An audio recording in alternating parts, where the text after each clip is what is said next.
إن الله وملائكته يصلون على النبي يا أيها الذين آمنوا صلوا عليه وسلموا تسليما بسم الله والحمد لله الصلاة والسلام عليك يا رسول الله بسم الله والحمد لله الصلاة والسلام عليك يا رسول الله بسم الله والحمد لله الصلاة والسلام عليك يا رسول الله الصلاة على النبي والسلام على الرسول الشافع الأبطال ما له من مشبه فاز أمته به من يموت في حبه نال كل المطلب الصلاة على النبي والسلام على الرسول الشافع الأبطال ومحمد أنا مفتون به طامع في قربه ربي عجل لي به علي يصفو مشربي الصلاة على النبي والسلام على الرسول الشافع الأبطال ومحمد فضل أحمد ما خافا شرقها والمغربا يا رسول الله يا خير كل الأنبياء الصلاة على النبي والسلام على الرسول الشافع الأبطال ومحمد عربي أما بعد মাটি জুড়ে যুব সমাজের উদ্যোগে আয়োজিত আজিমুশান ওয়াজ মাহফিল, এই মাহফিলের মহামান্য সভাপতি সাহেব, সম্মানী উলামায়ে কেরাম, মুরব্বিয়ান আযম, যুব সমাজ ভাই হল, পর্দার আড়ালের অবস্থানগত পর্দানিশিনী মা ও বোনের, আল্লাহ তাবারক ওয়া তাআলার কাছে লাখ কোটি শুকরিয়া। এই এলাকার যুবকরা এত মেহনত করছেন, মুরব্বীদের সহযোগিতা করছেন, যার ফলে আজকে এই জায়গাত কোরআন হাদিসের আলোচনার এক দিনই নেক মাহফিল আয়োজন করা হয়েছে। সেই নেক মাহফিলে আমরা দাওয়াত ক্রমে আমরা বিশেষ করে যারা অংশগ্রহণ করছি, আল্লাহ পাক রব্বুল আলামিনের দরবারে আমরা শুকরিয়া আদায় করি, হোক আলহামদুলিল্লাহ। আল্লাহ পাক রব্বুল আলামিন আমরারে এই দুনিয়ার জমিন মুসলমানের কুল আল্লাহ জন্ম দিছেন, ওটাও আল্লাহর দরবারে শুকরিয়া। তাই আমরা ভারতবর্ষের সেই ভারতীয় নাগরিক, এমন এক দেশ যে দেশ অন্যান্য দেশের তুলনায় অতুলনীয়। ইলা এক একটা দেশ, এক একটা রাষ্ট্র আছে যে দেশ শুধু ইসলাম ধর্মের মানুষ, অন্য ধর্মের মানুষ একবারে সীমিত। ইলা দেশ আছে যে দেশ শুধু খ্রিস্টান ধর্মের মানুষ, ইলা দেশ আছে শুধু বুদ্ধ ধর্মের মানুষ। কিন্তু ভারতবর্ষ এশিয়া মহাদেশের মধ্যে এত সুন্দর একটা দেশ, যে দেশের মধ্যে ইসলাম ধর্ম, সনাতন ধর্ম, খ্রিস্টান ধর্ম, জৈন, শিখ বিভিন্ন ধর্মের মানুষ একই সঙ্গে বসবাস করা। তাই ও দেশের নাগরিক আমরা মিডল ইস্ট ইউরোপ কান্ট্রি গেলে ইন্ডিয়ার নাগরিক বলিয়া পরিচয় দিলে ইন্ডিয়ার নাগরিকের বহুত সম্মান আছে অন্যান্য রাষ্ট্রের কাছে। সুবহানাল্লাহ। গেলে বোঝা যায়, দেশ কিছু সফর করলে, ভ্রমণ করলে কিছু দেশের খবর বোঝা যায়, কোন দেশ উন্নত, কোন দেশের মর্যাদা সম্মান বেশ, কোন দেশে কি আছে। আজ আমরা ভারতবর্ষে ইতিহাসের পাতা আছে, আগে আগে যে রাজা বাদশারা যেগুলা ভারতবর্ষের স্মৃতিগুলা রাখিয়া গেছেন, বিশেষ করিয়া ভারতের রাজধানী দিল্লিতে যাইন আপনি গেলে অবস্থান করলে দেখবা তাই মুসলমানদের কতটুক অবদান সেই ভারতের দিল্লির রাজধানীর মধ্যে আছে, আছেন না? এখন তো ইতিহাসগুলা বর্তমানে একবারে চেপে রাখা, ইতিহাসের কোনো তদন্ত পাওয়া যার না। আগে আগে ক্লাসও আমরা পড়েছি, ইতিহাস আসলো, বর্তমান সময়ে ইতিহাস তো কোনো ক্লাসও নাই, আসেনি কোনছে লুটিনও নাই। তো ইতিহাসগুলো আমরা আরও কিছু জানা দরকার, যে আগে দেশ কীভাবে আসলো, কার শাসনে আসলো, এগুলো আমরা কিছু জানা দরকার। আমরার বাচ্চান্তর খানে খানে পৌঁছাইবার দরকার। এই ভারতর আগে খারা খারা মোগলে কত বছর শাসন করছে, ইংরেজরা কত বছর শাসন করছে, রাজা প্রজা হলে কীভাবে দেশ চালাইছেন, তাই এগুলো আমরা লাগি জানা দরকার। কিছু জানা থাকলে বাচ্চাদের হইতা বা কোনো বক্তকলে কোনো সময় কোনো প্রসঙ্গে আমরাও কোনো সময় ইতিহাস টুকরা তুলিয়া ধরি, জানা থাকলে যতটুকু জানা আছে এগুলো আমরা লাগি জানা বিশেষ করে অত্যন্ত দরকার আমি মনে করি। আমরার বাড়ি, আমি আর আলী আহমদ আমরা একই জায়গাত বাড়ি। আমরা ওখানে আজ থেকে 5-6 বছর আগে টিলায় মাটি কাটিতে সময় একটা ফাতর বাইর ছিল, নাম শুনতে পারি জায়গা বা সোশ্যাল মিডিয়াত কিছু আউট হয়েছি। যে ফাতরটা জেসিবি বার করার পরে এই ফাতরের মধ্যে মসজিদর ফাতর বলিয়া বুঝা গেছে, মসজিদর ড্রয়িং বার হয়েছে। যে ফাতরের মধ্যে নাম লেখা আসলো এক সুলতান, এক বাদশাহ, সুলতান হিন্দ হইয়া নাম আসলো। হদিসটা আসলো মাম্বানা লিল্লাহি মসজিদান বানাল্লাহু লাহু বাইতান ফিল জান্নাহ। হদিসটা ফাতরে লেখা আসলো। ফাতরটা যখন বাইর হইল, যাকে যাকে শত শত হাজার পর্যন্ত মানুষ সেই ফাতরটা দেখাত গেছেন। সেই ফাতরে একটা ডেট লেখা আছে, এই ডেটও দেখা যায় ডেট অনুযায়ী 750 বছর হয়ে গেছে গিয়া এই জায়গাতে একটা মসজিদ অবস্থিত আসলো। সুবহানাল্লাহ, এখন নাই। তবে ও জায়গার কিছু একটা খবর ইতিহাস হওয়া গেছে। এখানে একজন রাজা আসলা, যে রাজা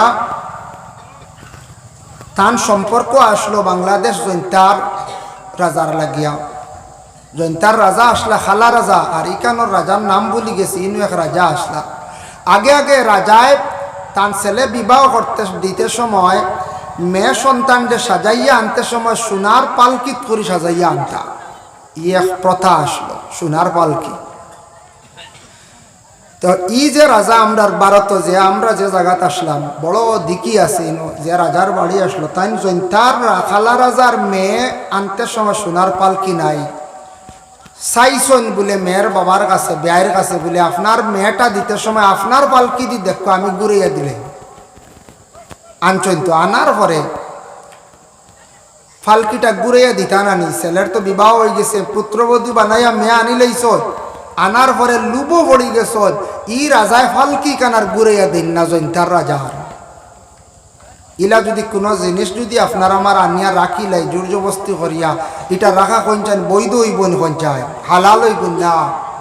তখন জৈন্তার খালারা যায়, তার লস্কর সৈন্যবাহিনী অকল লইয়া ইয়া লড়াই করিয়া এই পালকিটা লইয়া গেছে গিয়া।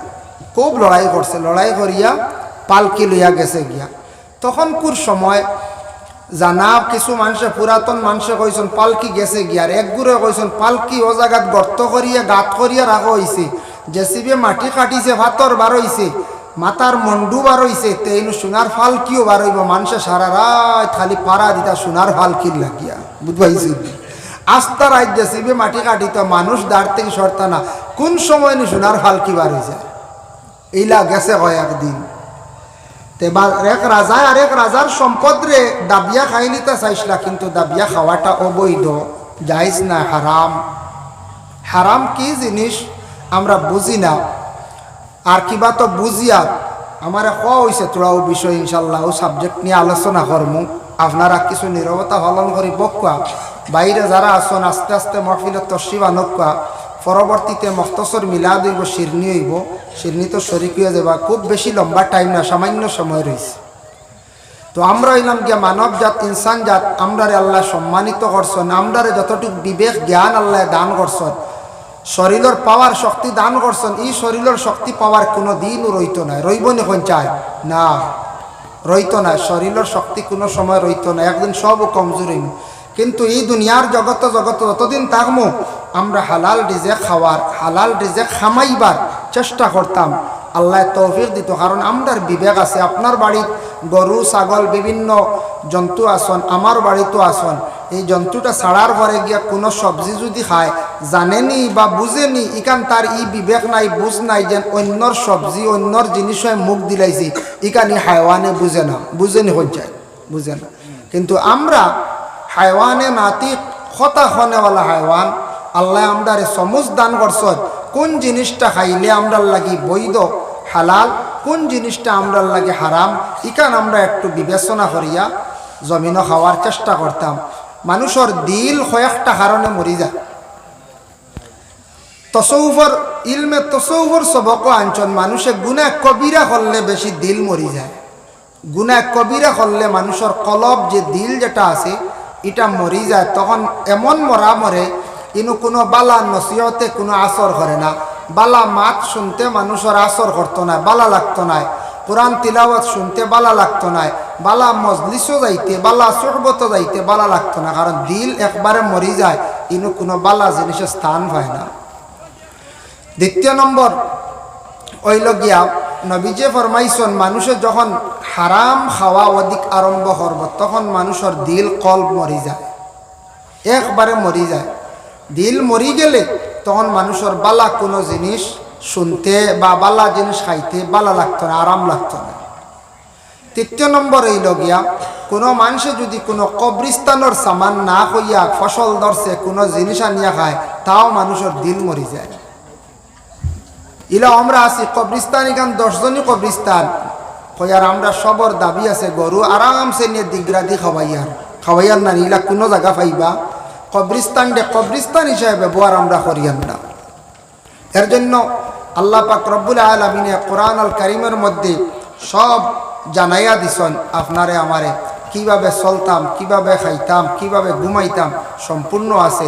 যেগুলা কোরআনে নাই হদিসে আছে, অসংখ্য হদিস সকল আছে আল্লাহর রসুলর হদিস দ্বারা উলামায়ে কেরাম হলে বয়ান করডা আমরা শুনিয়া অনেক জিনিস জানা আছে, কিন্তু চেষ্টা করতাম আমলে পরিণত আর আমল করতাম। আল্লাহ তৌফিক দিত, সব হোক আল্লাহুম্মা আমিন।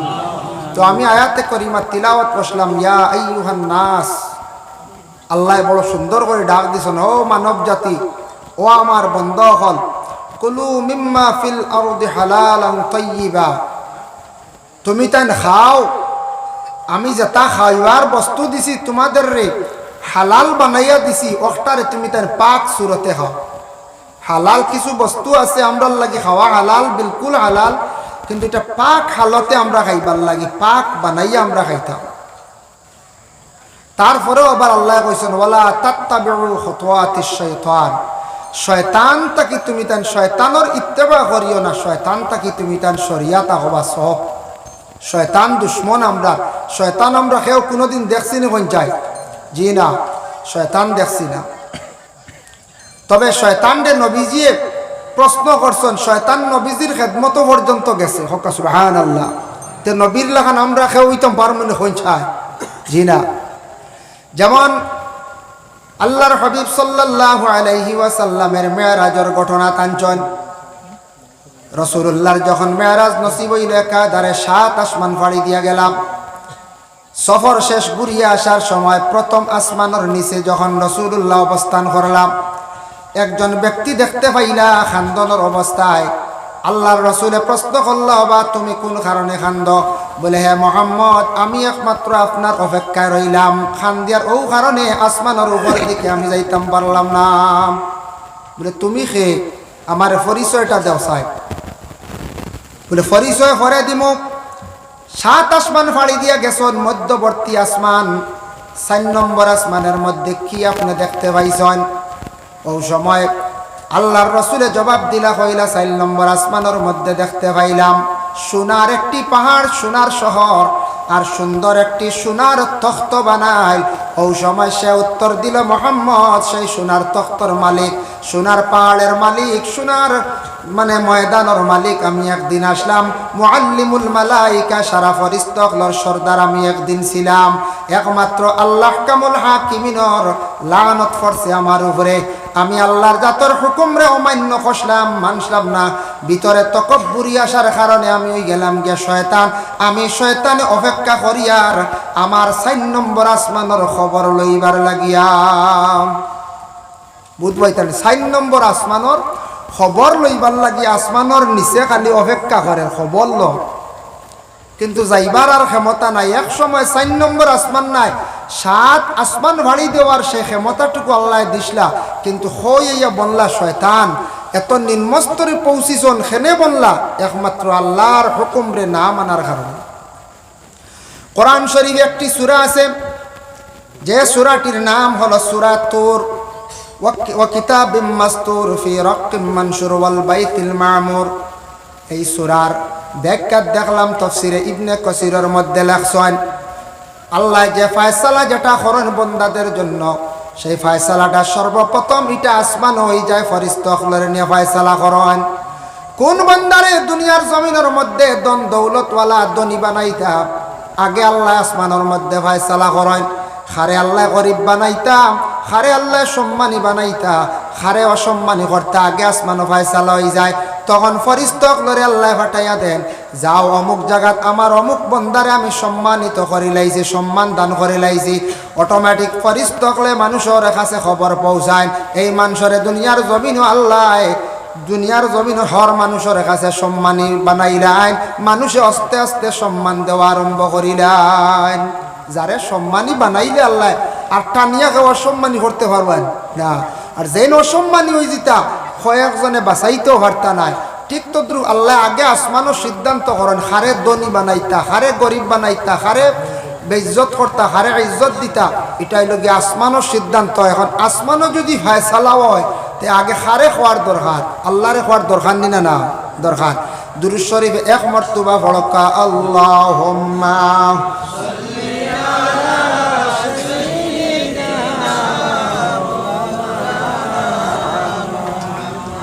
وعلى آل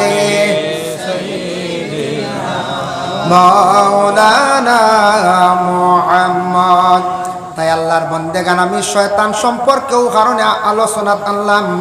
শয়তান আমাদের জন্য চিরশত্রু দুশ্মন। শয়তানে বিভিন্ন সময় দিলের মধ্যে ওয়াসওয়াস ডালিব, বিভিন্ন সময় শয়তানে দিলের মধ্যে কুমন্ত্রণা দিতে পারবো। আল্লাহ কইছেন, ইয়া আইয়ুহান নাস কুলু মিম্মা ফিল আরদি হালালান তাইয়্যিবা, খাও জমিনও যেটা হালাল দিছি আমি রিজিক তোমাদের, যে তাই তুমি তাই রিজিকটা খাইতে সময় পাক সুরতে তুমি তাই খাও। হইবা হালালতে পাক সুরতে আবার কিলা দেখো কা হালাল আছে তাফসীর অঞ্চল দেখছি শাক সবজি ফল মূল ইত্যাদি ও গয়রা আঞ্চন যেটা আমরা খাই এটা আমরা লাগে হালাল। এখন শাক যদি লুকাইয়া আনন ইগু হারাম হয়ে গেছে, হয়েছে না? আমরা জানা আছে তো ইগু সবজি যদি লুকাইয়া খাই হারাম, ফল যদি লুকাইয়া খাই হারাম, বা চুরি করিয়া খাই হারাম, ফাল্লাত মারিয়া খাই হারাম। ও আমরা হারামও গিয়া পৌঁছে গেলাম গিয়া। সঠিক পদ্ধতিতে ওজন ঠিক থাকত, সঠিক পয়সা দিয়ে সঠিকভাবে কিনে আনি খাওয়া, শাক সবজি যদি লুকাইয়া খাই আনা হইয়া আনি হারাম হয়ে গেছে গিয়া। এর লাগি শয়তানে দুকা দিব, কয়েকদিন খাইলাও পরে তৌবা করি লাইবাই, ইলা দিল ডালিয়ে দিতে পারে। কয়েকদিন টেকা বানাইলাও বাদে হারাম অবস্থা বানাইলাও বাদে তৌবা করি লিবাই। এইভাবে আপনারে আমারে দুকা দিব। কয়েকদিন তুমি ড্রাগস সেবন করিলাও, কিবা তো ড্রাগসের ব্যবসা করিলাও, কইব কয়েকদিন তুমি বানাইলাও, কইবা ড্রাগস তো এটা একটা ব্যবসা করি, আর একটা পাউডার বা ঔষধ বলে জিনা, যেটা মানুষের জন্য ক্ষতিকারক, নিশাযুক্ত জিনিস যেটা খাইলে মানুষের জীবনে ক্ষতি হয়, যেটা দেশের বাচ্চা সরকার নিষিদ্ধ করে আইনত, এটা দোষীকার, যার জন্য সরকার যেটা না করে দিছে, তাই আমরা কোনো সময় এটা খাওয়া তো যাইতাম না, ব্যবসা তো যাইতাম না। আমাদের দেশে খুব বেশি ড্রাগসের ব্যবসাটা জায়গায় জায়গায় পুলিশের দরের, এরারে নিয়ে কারাগারের ভিতরে বন্দি করিয়া রাখে 12 মাস 18 মাস পর্যন্তই গেল, এরার কোনো বেইলর নাম। যদি কোনো বইয়ে যদি জীবনে যদি ড্রাগস ব্যবসা যদি আরম্ভ করিয়া তখন আল্লাহকে ওয়াস্তে ছাড়ার চেষ্টা করেন, এটা আমরা ইসলাম ধর্মের নিষিদ্ধ বলে এখানে আইল। কোরআনের মধ্যে হুকুম আছে, নেশাযুক্ত যত জিনিস আছে সম্পূর্ণ আমরা লাগে হয়ে গেছে গিয়া নিষিদ্ধ। এর লাগে ড্রাগস যেটা ইসা হইয়া থাকছে গিয়া একটা নেশা জাতীয় জিনিস। ড্রাগস খানেওয়ালা খাওয়ার পরে তার মাথা লই যায়, নষ্ট হয়ে যায়, মাথায় ঘুরায়, এর লাগে এটা নেশা জাতীয় জিনিস, এটা খাওয়া আমরা লাগে হারাম। অতএব এটা ব্যবসাও দেশের সরকারে দেশের বাদশাহ যেটা না করে দিছে এটা আমরা খরাজ যাইতাম আমরা লাগে অবৈধ হারাম। ইটা কারবার করলে কম দিনের দনি হওয়া যায় ওলা না দেখুন যা একগুড়ে হয় নানি বলে মানুষের এখন দিল মনে একটা আই গেছে সেও যদি তোরা বাইরে গিয়ে টেকা পয়সা রুজি করি এগোর এখন বানান কইবা মনে কয় কিতা হাউডার ব্যবসায়ী না কিতা মানুষের একটা মনোভাব আই গেছে না কিতা আই গেছে। কিন্তু হালতে সে হালাল রুজি করছে বাইরা গিয়া সে হালাল রুজি করছে কিন্তু মানুষের অনুমান আই গেছে কারণ ইটা ব্যবসা করলে কম দিনে শুনছি দনি ওয়া যায়। ওয়ালা তাত্তাবিউ খুতুওয়াতিশ শাইতান ইন্নাহু লাকুম আদুউম মুবিন। আল্লাহ পাক রব্বুল আলামিন ঘোষণা করেন শয়তান ইয়া তাকসে গে তোমাদের ইয়া তাকসে গে দুশমন। শয়তান আমরা বন্ধু আপন আল্লাহ কোরআন কইছেন না দুশমন। কোরআন অপর জায়গার মধ্যে আল্লাহ পাক রব্বুল আলামিন আবার ঘোষণা করেন ইয়া আইয়ুহাল্লাযীনা আমানু ও ঈমানদার হল কুলু মিন তাইয়্যিবাতি মা রাযাকনাকুম তুমি তেন খাও আমি আল্লাহ পাক রব্বুল আলামিন যে রিজিকগুলো আমি আল্লাহ দান করছি ওয়াশকুরু লিল্লাহি আমার রিজিক খাওয়ার পরে তুমি তেন কি করিও শুকরিয়া আদায় করিও। শুকরিয়া আদায় করতাম যেমন আমরা যেটাও খাদ্য খাইয়া যেটাও পরিধান করিয়া আল্লাহ আমরা খাওয়াইতরা লাখ কোটি শুকরিয়া যত বেশি দিল কুলিয়া শুকরিয়া আদায় করবো তত বেশি আল্লাহ হর জিনিসও আল্লাহ বরকত দিয়া দিবা হক সুবহানাল্লাহ। আর খাইয়া না শুকরি করতাম না শুকরি না সব্বরি যেন করবা এন সব জিনিসও কমি হইব সব জিনিসের মধ্যে খরে পড়বা না শুকরি কখনো আপনার আমার খরাজ যাইতাম না। আবার আল্লাহ ঘোষণা করছেন কিছু জিনিস আমরা লাগি খাস করে নিষিদ্ধ করছেন ইন্নামা হাররামা আলাইকুমুল মাইতাতা মরা খাওয়া আমরা লাগি জায়েজ না হারাম। আমরা ফিকর কিতাবও দেখলাম মরা খাওয়া জায়েজ না আবার মরা খাওয়া আমরা লাগি জায়েজও আছে বলে কিলাম একটই লগে মাছ মরা খাওয়া জায়েজ। মাছের মধ্যে তিনটা জিনিস খাওয়া হারাম মাছের ফল্লা 2 নম্বর মাছের 12 অংশ ডাকনা যেখানে নিকনান খাওয়া হারাম 3 নম্বরে যে মাছের বড়টা জাহির হয়ে গেছে বড় মাছের বড় যেটা এটা খাওয়া আমরা লাগি খাওয়া হারাম। এখন মরা খাওয়া কোনটা খাওয়া হারাম আবার হালাল কইলাম কোনটা এক পক্ষে হইল গিয়ে হাওয়া তো হারাম মরা কিন্তু মাছ দেখাইলাম হালাল। দ্বিতীয় নম্বর হইল ফাঁকি শিকার হরণ্যের মাঝে মাঝে এক গুরু ফাঁকি শিকার। দেখো কিছু জিনিস আছে শিকার করতে পারবা জায়েজ আছে কিন্তু যেবা বা যারা করন এই শিকার করনেওয়ালার এরার উপরে ও ধরনের জন্তুর কিছু বুড়া লানত পড়ে এরার উন্নত হয় না। মধু শিকার ফাঁকি শিকার ফাঁকি ফালর ফাঁকি মারিয়া খাইতে পারো জায়েজ। যে ফাঁকিয়ে টুর দি তুলিয়া খায় ওগো খাওয়া যায় যে ফাঁকিটা বিশেষ করিয়া ফাঞ্জাদি দরিয়া খায় খাওয়া সিলিতা খাওয়া আমরা লাগি না জায়েজ হারাম। একলা একলা যে ফাঁকি আটের দেখবা এগু মারতা না যে বাচ্চা বাধার তৈয়া আইছে ইগি আপনার ডিম ট্রাকি আইছে ই ফাঁকিরে মারতা না। আর ফাঁকি শিকার করলে বেশিরভাগ ফাঁকির বদুয়া পড়ি যায় এর লাগে ফাঁকির শিকার করিয়া যত টাকা খামাকা উন্নত হওয়া যায় না করা খান বালা তবে জায়েজ আছে। দেখো বিশেষ করিয়া বিসমিল্লাহ কইয়া যদি তীর ছাড়ি দে ফাঁকির উপরে পড়ছে খুন যদি জারি হয়ে যায় ফাঁকি মরি গেছে আর জব করবার সময় মিলছে না ও আগে বিসমিল্লাহ কইসলা তীরে খাটিছে খুন জারি হয়েছে এই ফাঁকি খাইতে পারবা জায়েজ আছে। আর গুলল বা মার্বেল দি মারছো চেঁচা খাইয়া ফাটিয়া মরছে ইনো আপনার খুন জারি হয়েছে না ই ফাঁকি খাওয়া আপনার লাগে জায়েজ না হারাম। বুঝাইছেন তীর মারত যদি খাটে যদি খুন যদি জারি হয় আর এমনি গুলল মারিয়া বা মার্বেল দি মারিয়া যদি মারয় খুন জারি হয়েছে না তাহলে এই ফাঁকি খাইতে পারতেন না আপনার আমার লাগে না জায়েজ হারাম। ইন্নাল্লাহ হাররামা আলাইকুমুল মাইতাতা মরা খাওয়া নিষেধ ও দামা দামন শব্দের অর্থ হইল গিয়ে খুন মানে রক্ত খাওয়া জায়েজ না। তাফসীরের মধ্যে লেখছেন 2টা খুন খাওয়া জায়েজ একটা খলিজা আর একটা তিলি। খলিজা খাপ্পা তিলি খাপ্পা জায়েজ আছে আর এমনি শরীরের কোনো অঙ্গ খাটিছে রক্ত বাইর হইছে খুন বাইর হইছে সেই খুন খাওয়া জায়েজ নাই। আবার খুন অন্যরে সাহায্য করতে পারেন জায়েজ আছে কিন্তু আমরা মুসলমানদের জন্য খুন বিক্রি করা দেহের অঙ্গ বিক্রি করা জায়েজ না হারাম। এক গুরু আসুন নানি ব্লাড ব্যাংকে গিয়ে ব্লাড বিক্রি করতা আমরা লাগে নিষেধ, শরীরের ব্লাড বিক্রি করতা না, সাহায্য করতা, দান করিয়াইতে পারো, অন্যরা সাহায্য করতে পারো। এখন বাড়িন তো কিছু ফেরিওয়ালা বার হয়েছেন, চুল কিনিয়া নেন, খবর পাইছিলেন না? হয় চুল নেই নাই না, শরীরের অঙ্গ চুল, চুল নিয়া তো কিছু মানুষ জাদুটুনাও খরচ, জাদুটুনা যারা খরচ এরা হইতে পারবা চুল লাগে, চুল নেই নিয়া কিছু জাদু করেন। তবে চুল মা বই হলে বিক্রি করেন না জানি, উড়া ভরাত ফালাইতা না, চুল এমন একভাবে হেফাজতে রাখতা। এখন আইয়া চুল দিয়া আপনার বাসি দিয়া যায় দিকে দেখছি, বুঝাইছেন? হরুদা চুল লিয়া দৌড় দিন, আমিও প্রথম দিন দেখলাম আজ থেকে 2 বছর আগে মাদ্রাসা থেকে আইতে দেখি চুল লিয়া দৌড় দিল, বাইদিকে বাসি লিয়া আই গেল, 100 টাকা ভাইল কোন চাই। এর লাগে চুলও মা বই নকলে বিক্রি করেন না জানি, চুল নিয়া কোন জায়গাত ব্যবহার করবা, বাদ জায়গাত না বালা জায়গাত খার চুল খানো যাইব, কিত হইব, ক্ষতি করবো। এর লাগি চুল রে দয়া করে বিক্রি করার যায় না, ই নিয়ত আনন্দ জানে, ইনি বেশি আর 100 টাকা পাইবা। শরীরের অঙ্গ বিক্রি করা আমরা লাগে হারাম, দান করতে পারো, দান করতে পারো আল্লাহর বন্দেগানের জন্য। ব্লাড মানে খুন খাওয়া যায় না, কিছু জায়গাত আছে শোনা যায় মুরুখ জবে করিয়া গলার মধ্যে চাপা দিয়া রাখন, খুন গেলে কি বুঝিন মজা কমি জানা, নাউজুবিল্লাহ। মুরুখটা জবে করার পরে মাসলা হইল গিয়া হঠাৎ যদি জবে করতে মাথা আলগি যায়, খাওয়া যাই যাচ্ছে মাল কারাহত, কইসন মকরুত তাকে খালি নাই। এর লাগি মুরুখর মাথা আগলি গেলে খাইতে পারবা, কারণ আমরা জবে করছি এটা তো বলি নাই, বলি কইন বলে একসাথে যেটা মাথা আগলাই, আমরা তো বিসমিল্লাহ আল্লাহু আকবার হই বলে না, আলগি গেছে খাইতে পারবা, যাই যাচ্ছে। যার জন্য বিশেষ করিয়া হোটেলে গেলে যুবক পাইয়েন মুরুগের মাংস বেশি খাইবা না, এগুলা তাকে বেশিরভাগ বলি খাওয়া মুসলমানদের জন্য যাইজ না, হারাম, টাকা দিয়া কিনিয়া খাইবা, এটা কিন্তু খাওয়া হারাম। মুরুগের মধ্যে কয়েকটা জিনিস হারাম আছে, তবে 7টা আমি পাইছি।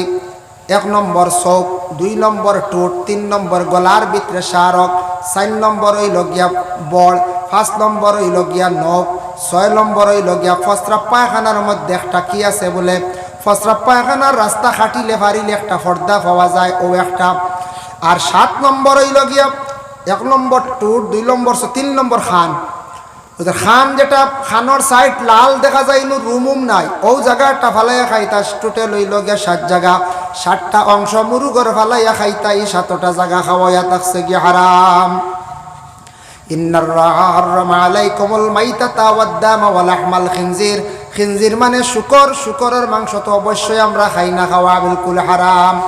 শুকর হইতে মনে হইছে শুকরের চেহারা সুন্দর নাই, আল্লাহ মখলুক সৃষ্টি করছেন, এর মধ্যে 2টা মখলুক আল্লাহ বানাইছেন, একটা বড় অসুন্দর আর একটা মখলুক হইল কি বড় বেহায়া। একটা বড় অসুন্দর গিন্না করেন মানে শুকর, আর আরেকটা হইল বেহায়া মানে কুকুর। এতে কুকুর ফালা বাদ দিলাইতেন, ফালিতা জরুরত যদিও নতুবা না। তে কুকুর হইল কি বেহায়া একটা জন্তু, আর শুকর হইল বড় নিকৃষ্টতম বড় গাদ্দা একটা জন্তু, খুব বেশি গাদ্দা জায়গার থাকে না, এগুর চেহারা বাঁচাইতে কোনো মায়া লাগেনি পঞ্চায়েত, জি না। দাকাইকুল আখবার বিজিক্রিল জান্নাতি ওয়ান নার, সেই কিতাবের মধ্যে লেখছেন শুকরের চেহারা লইয়া গুরু মানুষ কিয়ামতের দিন উঠিবা, আলা সূরাতিল খানাজির, ইসরাফিলে যখন 3 নম্বর ফুক দিবা, দেওয়ার পরে কবর তাকে মানুষ উঠা আরম্ভ হইবা, যে যে জায়গার মধ্যে দফন হইসলা সেই জায়গার তাকে মানুষ উঠিবা। উঠতে সময় এর মধ্যে গুরু মানুষ শুকরের ভয়ানক সুরত লইয়া সরর ময়দানে উঠিবা। সাহাবায়ে কেরামরা শোনা মাত্র প্রশ্ন করেন, ইয়া রাসূলুল্লাহ, জানতে চাই কোন গুরু মানুষ? আল্লাহর রাসূলে ফরমান, ও গুরু মানুষ যারা মানুষ দুনিয়ার জমিনও নমাজরে ইচ্ছাকৃত অবস্থায় তরক করতা, যারা নমাজ পড়িবা চেহারা মুখমণ্ডল বড় সুন্দর থাকবো, আর যারা নমাজ পড়িতা না এরার শুকরের ভয়ানক সুরত লইয়া কিয়ামতের দিন উঠিবা। এর লাগে আল্লাহকে ওয়াস্তে দয়া করিয়া বাবা, আপনার আমার বিশেষ করিয়া 24টা ঘন্টার মধ্যে 8 ঘন্টা আপনি ঘুমাই যাকাম, রুটিন করিলাই 8 ঘন্টা ঘুম, 8 ঘন্টা নিজের কাজ কাম ব্যবসা বাণিজ্য, বা 10 ঘন্টাও বেলা, আচ্ছা 8 8 16 গেল গিয়া রইল 8 ঘন্টা। 4 ঘন্টা যদি আমরা আল্লাহরে যদি ডাকি না, নমাজে তিলাওয়াতে তসবিহে 4 ঘন্টা যদি রোজ 24 ঘন্টার মধ্যে যদি রুটিন করিয়া ডাকি না, 4-এর আমরা 3 ঘন্টাও যদি ডাকি না, 5 ওয়াক্তের নমাজ পড়তে 2 থেকে 2.5 ঘন্টা সময় লাগে, রেইসে পড়লে 2 আনাইলে 2.5 ঘন্টা সময় লাগে। কোরআন তিলাওয়াত দোয়া সারাটা মিলে 3 ঊর্ধ্বে 4 ঘন্টা যদি আল্লাহরে ডাকি না তে কিয়ামতের দিন আল্লাহর কাছে গিয়ে কিলা মুখ দেখাইতাম, কি জবাব দিতাম, ইকান আমরা চিন্তা করার দরকার আছে। 24টা ঘন্টার মধ্যে মাত্র 60টা ঘন্টা, আমি 60টা ঘন্টা আপনার কাছে দাবি রাখলাম, 60টা ঘন্টা স্মরণ করিয়া আল্লাহর ইবাদত করার দরকার আছে। আমরা যদি করি না বড় নিমক হারামি করলাম। যদি বাবা আওলাদ ভালো হয়, আওলাদে যদি তার গার্জেন হিসাবে বাবা মানে না, কোনো ছাত্র জীবনে স্কুল কলেজ ইউনিভার্সিটিতে পড়ার সময় যদি ছাত্র যদি শিক্ষকের কথা যদি শুনে না, শিক্ষকের মন হান তেমন ছাত্রর প্রতি ভালো থাকতো নাই, বাবার মন আওলাদের প্রতি ভালো থাকতো নাই। ঠিক তদ্রুপ তেমনিভাবে আমরার সৃষ্টিকর্তা স্রষ্টা যেই না শোন আল্লাহ, আল্লাহর যাতে আমরার সৃষ্টি করছেন খাবাইতরা আল্লাহ বড় খড্ডা, এই আল্লাহর যদি আমরা ডাকি না, আল্লাহর জাত আমরার উপরে রাজি থাকতা নাই। আর আল্লাহর জাত যখন বেজার হয়ে যাবা, বেদয়া হয়ে যাবা, জমিন কোনো কিছু ধরা দিত নাই। এর লাগে আল্লাহর বন্দেগান 24টা ঘন্টার মধ্যে মাত্র 60টা ঘন্টা আল্লাহরে ডাকার আমরা চেষ্টা করতাম। আল্লাহ তৌফিক দিত আমদারে, সবে হোক আল্লাহুম্মা আমিন। একদিন রাসূলুল্লাহ হযরত আলীরে বড় সুন্দর 3টা নসিহত করছেন। আলী তো রাসূলুল্লাহর সাহাবী, অতএব দামান বলা নেন, আলী সাহাবী অতএব দামান। হযরত আলীরে রাসূলুল্লাহ কইলা, ওয়ান আলী রাদিয়াল্লাহু তাআলা আনহু আন্না নবিয়্য সাল্লাল্লাহু আলাইহি ওয়াসাল্লাম, হযরত আলী রাদিয়াল্লাহু তাআলা আনহু তানরে আল্লাহর রাসূলের নসিহত করলা। ক্বালা ইয়া আলী ওয়া আলী সালাসুন লা তুআখারুহা, ওয়া আলী তুমি তান 3টা জিনিস রে বেশ দেরি করিও না। 1 নম্বর হইল গিয়া as-সালাতু ইজা আতাত, নমাজের যেই সময় হয়ে যাইব তুমি তান দেরি করিও না, সময় মতো তুমি তান নমাজ আদায় করি লাইও।